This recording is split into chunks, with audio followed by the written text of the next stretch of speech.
여러분, 우리는 지난 시간에 예수님이 중풍병자를 고친 사건을 통해서 단순히 우리 몸의 이 질병의 원인이 육체적인 원인만 있는 것이 아니라 죄로 인해서 우리 몸에 질병이 발생하게 된다라는 사실을 살펴보게 되었습니다.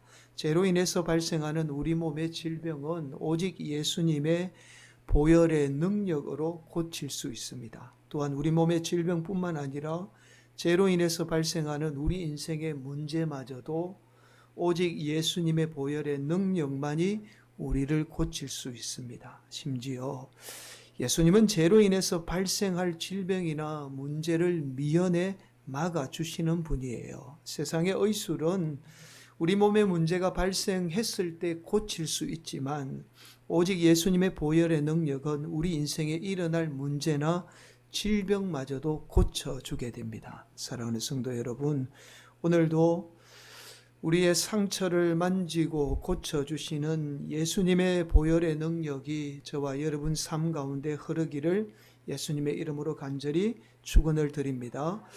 여러분, 요즘 한참 대선으로 전국이 시끄럽습니다. 아직 어떤 후보를 선택해야 할지 결정을 하지 못한 분들이 많이 있을 겁니다. 꼭 선거 때가 되면 빠지지 않고 나오는 말이 있어요. 그 말이 바로 새술은 새부대에라는 말입니다. 여러분, 이 말은 바로 오늘 우리가 함께 나누게 될 성경 말씀에서 나온 말씀이죠. 우리는 흔히 이 말을 새로운 시대에 적합한 인물이다라는 뜻으로 사용을 합니다.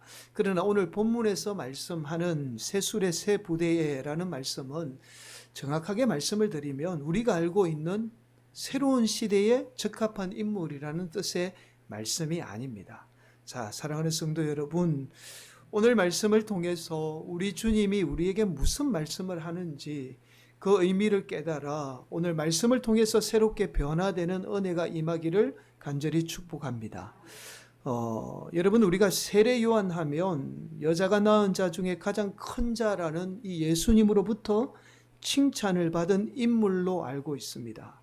여러분, 그만큼 예수님뿐만 아니라 당시에 많은 사람에게 존경을 받았던 인물입니다. 그런데 오늘 본문에 의하면 이 세례 요한의 제자들은 좀 세례 요한과 달랐던 것 같아요.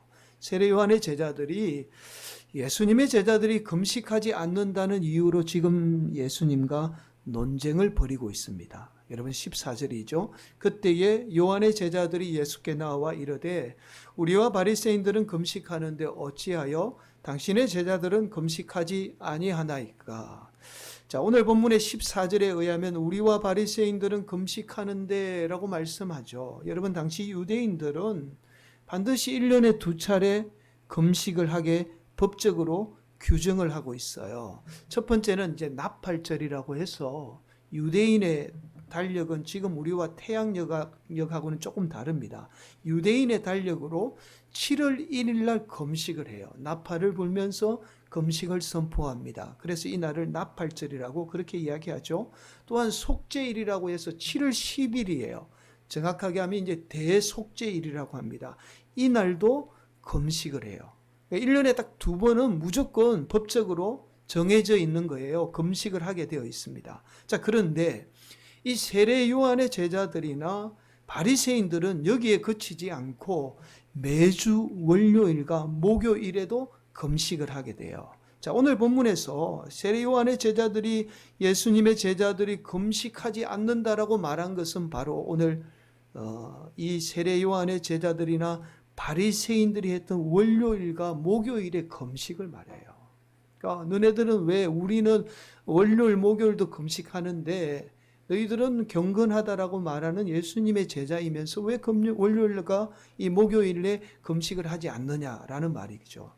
자, 그러자 예수님이 첫 번째 비유를 통해서 이 예수님의 제자들이 금식하지 않는 이유를 설명합니다. 자, 15절 이렇게 말씀하죠. 예수께서 그들에게 이르시되 혼인집 손님들이 신랑과 함께 있을 동안에 슬퍼할 수 있느냐? 그러나 신랑을 빼앗긴 날이 이르리니 그때에는 금식할 것이니라. 이런 말씀이죠. 혼인잔치가 벌어지는 집에서 신랑이 오게 되면 그 모든 사람들이 다 신랑을 맞이하며 기뻐하잖아요. 슬퍼하는 사람이 없어요. 그런데 이 혼인잔치의 비유를 통해서 우리가 예수님과 함께하면 우리 인생에 힘든 일이 있지만 그러나 더 이상 슬퍼하지 않게 된다라는 말씀이에요. 자, 그러나 우리가 예수님을 잃게 되면 그때는 금식하며 슬퍼하라는 말씀이죠. 자, 두 번째 비유, 예수님이 금식하지 않는다라는 이 세례 요한의 제자들의 어떤 말에 대해서 예수님이 두 번째 비유로 설명을 하게 돼요. 생배 조각을 이 낡은 옷에 붙이는 비유의 말씀을 하게 됩니다. 16절이죠. 생배 조각을 낡은 옷에 붙이는 자가 없나니 이는 기운 것이 그 옷을 당겨 헤어짐이 더하게 되며. 여러분, 낡은 옷에 구멍이 나거나 옷이 찢어지게 되면 예를 들어서 생배 조각을 이 구멍을 메우게 되면 그대로 두면 괜찮아 보여요. 그런데 세탁을 하게 되면 이 오히려 생배 조각이 줄어들게 되죠. 자, 그래서 오히려 생배 조각이 낡은 옷을 잡아당겨서 옷이 더 심하게 망가지게 된다라는 말씀입니다. 자, 이 말씀은 생배라는 새로운 예수님을 이 낡은 어떤 방법, 어떤 금식으로 생각하거나 평가할 수 없다라는 것을 이야기하고 있는 거예요. 자, 마지막 세 번째 비유는 포도주에 관한 비유입니다. 여러분 17절인데 한 번 더 우리가 합독하도록 하겠습니다. 새 포도주를 낡은 가죽 부대에 넣지 아니하나니 그렇게 하면 포대가 터져 포도주로 쏟아지고 부대도 버리게 됨이라. 새 포도주는 새 부대에 넣어야 둘이 다 보존되느니라. 여러분, 포도주에 관한 비유는 우리 문화에서는 좀 익숙하지는 않습니다. 자, 그래서 이 비유에 대해서 이해하기가 쉽지는 않아요. 자, 여러분, 오늘 본문에서 말하는 이 가죽 부대는 염소 가죽을 무두질해서 손질한다는 말이죠. 무두질해서 만든 부대를 말합니다. 자, 보통 염소 가죽으로 만든 부대는 액체를 운반하거나 포도주를 보관하는 용도로 사용이 돼요. 그런데 단점이 있어요. 시간이 지나게 되면 가죽이 딱딱해져서 가죽이 찢어지게 됩니다. 이게 단점이에요. 그래서 새 포도주는 이 발효 과정에서 반드시 이 알코올 때문에 평창하게 되죠. 그래서 반드시 새 가죽 부대에 새 포도주는 담아야만이 포도주도 버리지 않고 부대도 버리지 않게 된다라는 말씀입니다. 자, 여러분, 그래서 오늘 보면 17절을 다시 살펴보면 이렇게 말씀해요. 자, 마지막에 새 포도주는 새 부대에 넣어야 둘이 다 보존이 되느니라 라고 말씀하죠. 여러분, 반드시 새 포도주는 새 부대에 넣어야만이 둘이 다 보존이 될 수 있다라는 말씀이에요. 자, 여러분, 오늘 말씀에서 새 포도주는 예수님을 말씀합니다. 오늘 말씀의 문맥으로 보아 새 포도주는 즉 기존의 유대인들이 생각했던 율법이 아닌 새로운 법을 말하는 예수님이라는 사실을 알 수 있어요. 이처럼 새 포도주가 예수님이라는 사실은 우리가 쉽게 알 수 있습니다. 그렇다면 문제는 새 부대는 어떤 존재인가라는 거예요. 자, 사실 오늘 말씀은 이 새 부대는 무엇을 말하는가에 대한 말씀입니다. 우리는 보통 오늘 말씀을 접할 때마다 새 포도주에 초점을 맞추게 돼요. 그래서 서두에 말씀을 드렸죠. 새 시대에 필요한 새 인물이라는 뜻으로 해석을 한다는 말씀을 드렸어요. 그러나 오늘 본문의 말씀은 새 부대가 무엇인가에 대한 말씀입니다.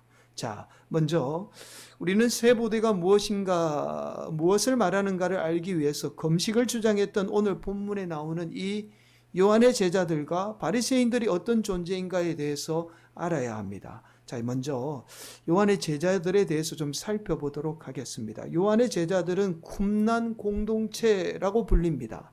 원래 이들은 에세네인으로 이루어졌다라고 해서 에세네파로 불리던 사람들입니다. 이들은 이제 바리새인들과 좀 비슷한 특징을 가지고 있어요. 스스로 다른 사람과 분리해서 율법보다 더 엄격한 법을 만들어서 지켰습니다. 처음에는 부패한 제사장에 반대해서 성전 예배를 거부하게 돼요. 성전에서 드리는 희생 예배를 거부합니다. 그러다가 차츰 자신들만의 공동체를 만들게 되죠. 바로 쿰난 지역을 중심으로 해서 생활했다라고 해서 쿰란 공동체라고 불리게 돼요.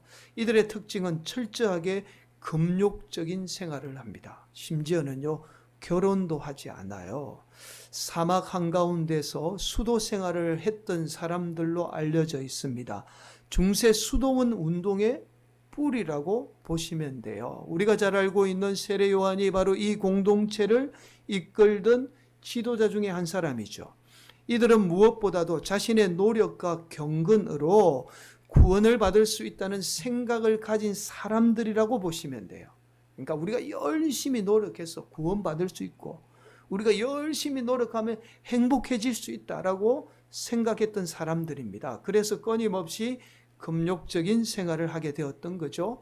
또한 오늘 본문에 나오는 바리새인들은 분리주의자라는 뜻입니다. 이들이 분리주의자라고 불리게 된 이유가 있어요. 바로 자신들이 주장하던 정결법을 지키지 않는 사람들과는 거리를 두며 심지어 음식도 같이 먹지 않았습니다. 그래서 이들에게 붙여진 이름이 바로 분리주의자라는 바리새라는 말이 붙여지게 된 거예요. 자, 바리새인들은 주로 중산층을 기반으로 하는 정치 세력이에요. 그러니까 막강한 정치적인 영향력을 가지고 있었던 세력입니다.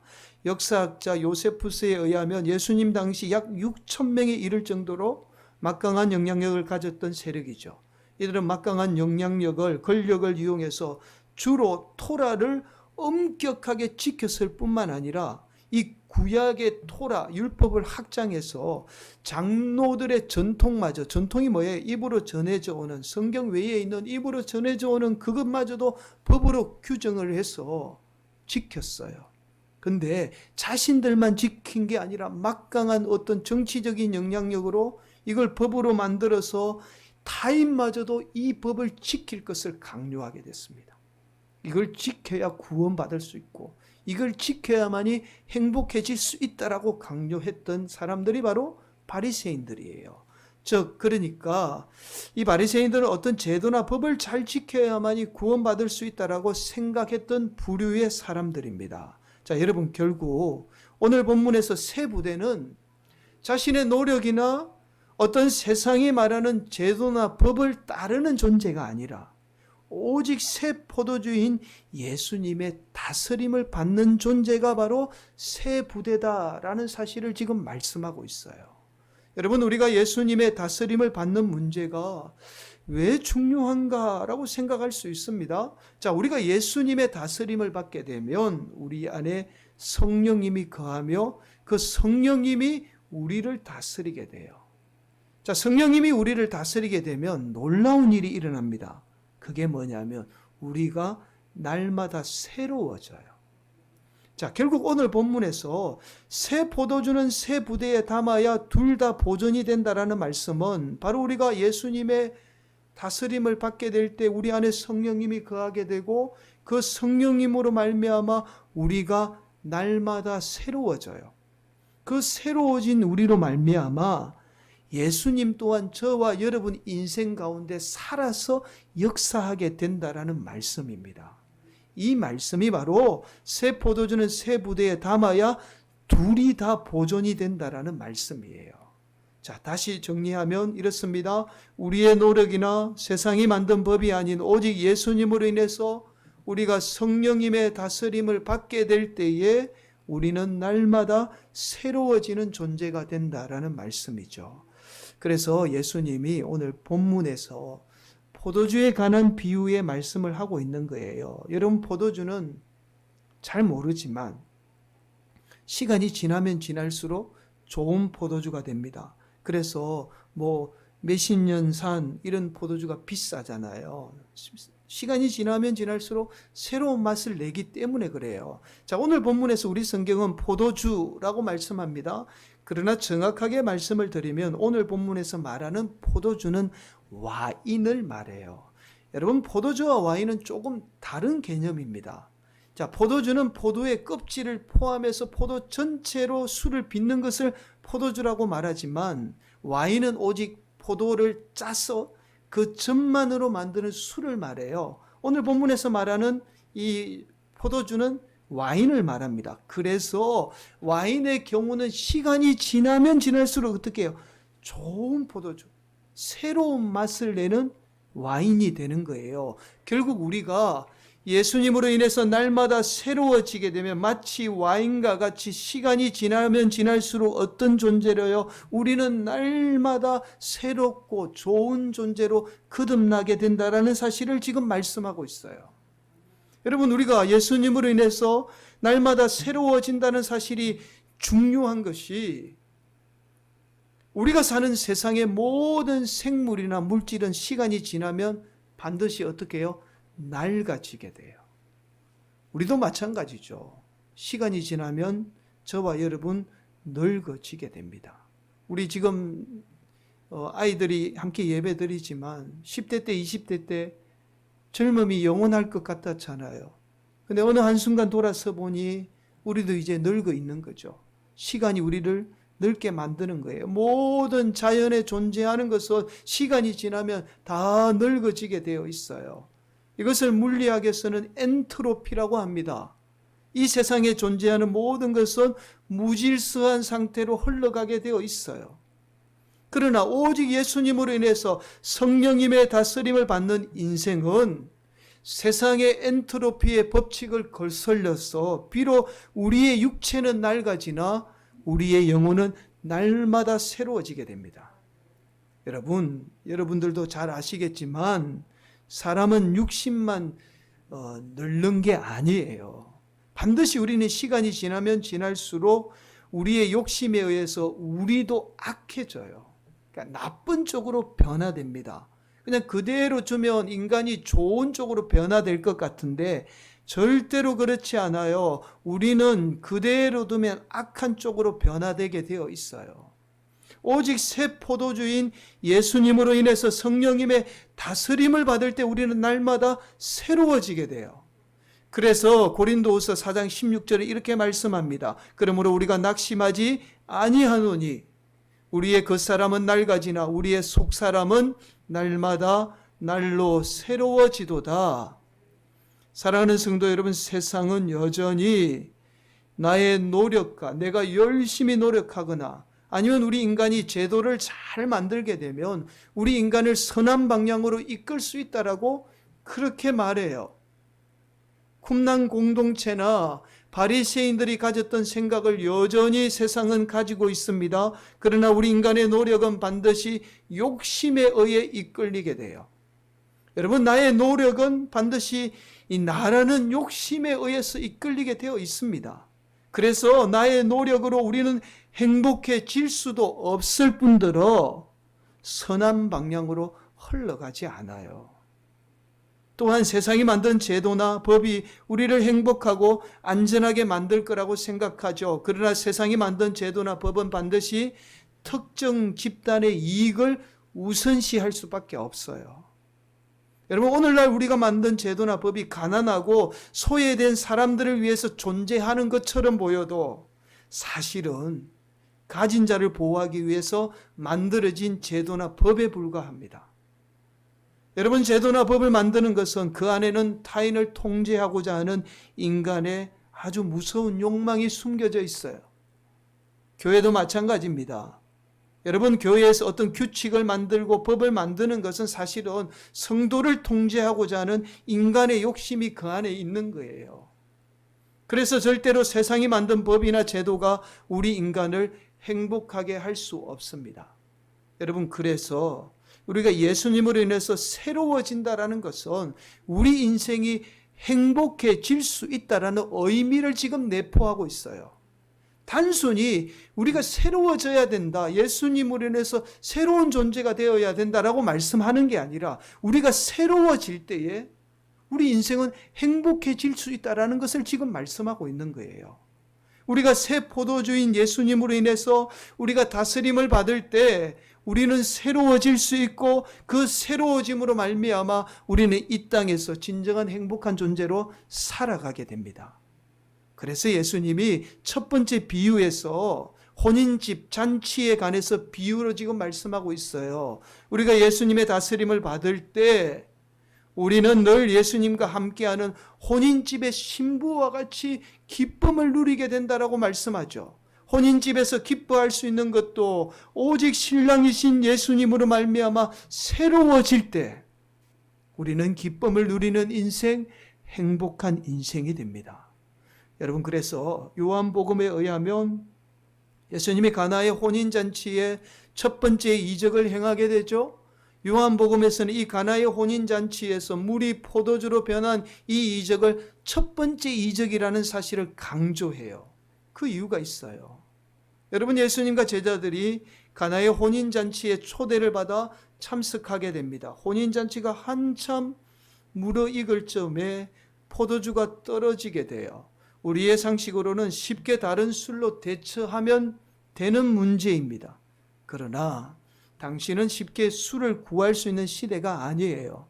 더군다나 혼인잔치에서 포도주가 떨어진다는 것은 우리가 생각하는 상상 이상의 결례를 범하는 일입니다. 특히 데리고 온 신부 집안에 결례를 범하는 일이기에 이 결혼이 파혼으로 치달을 수 있는 아주 심각한 일이에요. 굉장한 문제인 겁니다. 자, 이때 예수님은 어머니의 간청으로 물을 포도주로 변화시키는 이적을 행하게 되죠. 이 이적 후에 요한복음 2장 10절은 이렇게 말씀합니다. 말하되 사람마다 먼저 좋은 포도주를 내고 취한 후에 낮은 것을 내거늘 그대는 지금까지 좋은 포도주를 두었도다 하니라. 무슨 말씀이죠? 나중에 나온 포도주가 훨씬 더 좋은 포도주였다라는 말씀이죠. 사랑하는 성도 여러분, 저와 여러분이 예수님으로 인해서 성령님의 다스림을 날마다 받게 될 때에 저와 여러분의 인생이 물과 같은 인생일지라도, 보잘것없는 인생일지라도 포도주와 같은 인생으로 변화됩니다. 물이 포도주로 변화되듯이 반드시 우리는 예수님으로 인해서 새로운 존재가 되어, 우리가 새로운 존재가 될 때 우리는 이 땅에서 부족한 가운데도 행복한 인생이 될 수 있습니다. 이것이 우리 인생의 가장 중요한 첫 번째가 되어야 한다라는 말씀이에요. 그래서 고린도후서 5장 17절에 이렇게 말씀하죠. 그런즉 누구든지 그리스도 안에 있으면 새로운 피조물이라 이전 것은 지나갔으니 보라 새 것이 되었도다. 무슨 말씀이에요? 이전의 아픔과 상처는 지나가고 이제 새로운 존재가 되었다는 거예요. 새로운 존재가 되었다는 건 무슨 말씀이죠? 이제 행복한 인생이 된다라는 말씀이에요. 사랑하는 성도 여러분, 우리가 예수님으로 인해서 새로운 존재로 변화될 때 우리는 이 땅에서 진정한 기쁨과 행복을 누리게 됩니다. 우리의 노력이나 세상이 말하는 법이 우리를 행복하는 게 아니에요. 세상은 그렇게 말해요. 공부 열심히 하고 돈 많이 벌면 너네 행복할 수 있다라고 그렇게 이야기합니다. 열심히 노력하면. 그러나 그 열심히 노력해도 우리가 행복이 정말 얻어지는 게 아니에요. 행복은 오직 예수 그리스도로 말미암는 거예요. 그렇게 우리가 예수님으로 인해서 성령님의 임재를 날마다 경험하며 우리의 영혼이 새로워질 때에 우리는 새로운 삶을 살게 되며 그 새로운 삶을 통해서 우리 예수님마저도 저와 여러분 삶 가운데 살아서 역사하게 됩니다. 이것이 바로 오늘 본문에서 말씀하는 예수님인 새 포도주와 변화된 저와 여러분이 새 부대가 되어 둘이 다 보존이 된다라는 예수님의 말씀입니다. 여러분, 지난 월요일입니다. 제 큰아들과 함께 1박 2일 짧은 일정으로 한라산을 등반하고 왔습니다. 저희 큰아들이 이제 다음 달 초에 군에 입대하게 돼요. 제가 그전까지는 아들을 군에 보내는 부모님의 심정을 잘 이해를 못했습니다. 근데 이제 와서 그게 좀 느껴져요. 그래서 아들이 입대하기 전에 좀 추억이 될 만한 일이 없을까 고민하던 중에 많은 분이 겨울 한라산을 꼭 한번 갔다 오라고 그렇게 말씀을 하시더라고요. 그래서 지난 월요일에 짧은 일정으로 이 한라산을 다녀오게 되었습니다. 주일 저녁에 가서 월요일 새벽에 숙소에서 새벽 5시 반에 일어났어요. 일어나서 입구에 도착해 보니 5시, 6시 반쯤 되었습니다. 이때부터 벌써 꽤 많은 사람들이 등반을 하고 있었습니다. 지난주에 내린 눈으로 인해서 매표소로 향하던 이 길이 눈으로 다 덮여 있어가지고 입구부터 걸어서 갈 수밖에 없었어요. 그러니까 입구까지가 한 3km 정도 됩니다. 1시간을 정도를 걸어서 들어간 겁니다. 그렇게 한라산을 오르는 내내 한라산의 설경이 얼마나 아름다운지 저의 발걸음을 자꾸만 붙들어요. 그리고 그 장면을 자꾸만 사진에 담게 만들었습니다. 그러니까 시간이 자꾸만 지체가 된 거예요. 그렇게 한참을 힘든 계단을 오르게 되자 정말 밑에서 봤던 이 설경은 비교도 안 되는, 정말 아주 넓은, 어떻게 그렇게 산에 그렇게 넓은 평원이 있을 수 있을까 싶을 정도 넓은 평원에 우리가 잘 알고 있는 우뚝 솟은 이 백록담이 눈앞에 들어왔습니다. 이 풍경을 보면서 이곳이 한국이라고는 도저히 믿기지 않을 정도의 아름다운 풍경이 눈앞에 펼쳐져 있었습니다. 이 눈앞에 펼쳐진 설경이 얼마나 아름다운지요. 눈 덮인 이 평원과 백록담이 신비하기까지 느껴졌습니다. 자, 그렇게 목적지인 이 대피초에 도착해서 간단하게 준비한 간식을 먹고는 다시 내려오게 되었어요. 위에서 아름다운 설경을 보고 나자 밑에서 그렇게 열심히 찍었던 설경이 너무 볼품이 없는 거예요. 그래서 아들과 저와 찍은 인물 사진 몇 장만 빼고는 그냥 다 지워버렸습니다. 너무 비교 자체가 안 되는 거죠. 자, 아마도 위에서 펼쳐질 설경을 보지 않았다면 밑에서 찍은 사진이 전부라고 생각했을 거예요. 그 아름다움이 전부라고 생각했겠죠. 그렇게 밑에 내려오게 되자 시간이 벌써 오후 1시쯤 되었습니다.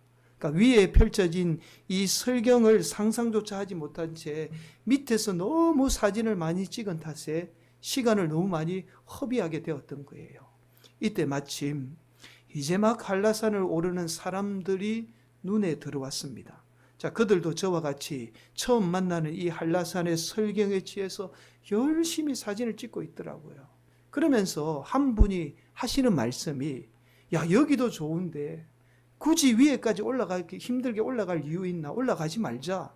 그런 말씀을 하시더라고요. 이 말씀을 듣는 순간 한라산을 오르면서 위에 있는 모습을 전혀 예상하지 못하고요, 시간을 들여 열심히 사진을 찍었던 저의 모습이 생각이 났어요. 저도 이들처럼 위에 있는 아름다운 풍경을 보지 못했다면 제가 밑에서 본 모습이 아마 이들처럼 한라산의 전부의 모습이라고 아마 생각했을 거예요. 또한 위에서 펼쳐지는 설경에 대해서 조금이라도 알았다면 제가 많은 시간을 허비하지 않아도 되었을 겁니다. 더 좋은 설경이 있는데 밑에 있는 설경에 취해서 열심히 사진을 찍으며 시간을 허비하지도 않았을 거예요. 사랑하는 성도 여러분, 저와 여러분이 예수님으로 인해서 새롭게 변화되어야 할 이유가 바로 여기에 있어요. 여러분, 우리 안에 성령님이 역사하게 되면 우리는 완전히 새로운 존재로 거듭나게 됩니다. 그 새로움은 다른 사람과 똑같이 세상을 살지만, 그러나 여러분은 지금껏 경험하지 못한 완전한 새로운 세계를 보게 되고 경험하게 돼요. 그 새로운 세계를 경험하게 되면 저와 여러분의 삶에 아무리 힘들고 어려운 일이 찾아와도, 심지어 우리가 많은 시간과 물질을 허비하지 않아도 우리는 이 세상에서 진정한 행복이 무엇인지를 깨닫게 되며 그 행복을 누리게 됩니다. 세상의 조건이 우리를 행복하게 하는 게 아니에요. 그렇게 우리가 성령님으로 변화될 때 우리는 이 땅에서 행복한 인생이 됩니다. 그래서 지금도 우리 성령님이 저와 여러분 가운데 역사하며 저와 여러분이 새로운 존재로 날마다 변화되기를 간절히 원하고 계시는 거예요. 사랑하는 성도 여러분, 오늘도 우리를 새롭게 변화시킬 그 성령님을 간절히 사모하시기 바랍니다. 그 성령님이 내 안에 충만히 역사하기를 간절히 기도하는 성도들이 되시기를 간절히 바랍니다. 그 놀라운 변화를 일으키실 새 포도주인 우리 주님이 오늘도 저와 여러분을 새 부대로 변화시켜서 반드시 행복하고 복된 인생으로 2022년도 저와 여러분의 인생을 새롭게 펼쳐 나가실 줄 믿습니다. 오늘도 그 믿음으로 결단하며 나아가는 복된 성도들이 되시기를 예수님의 이름으로 간절히 축원을 드리겠습니다.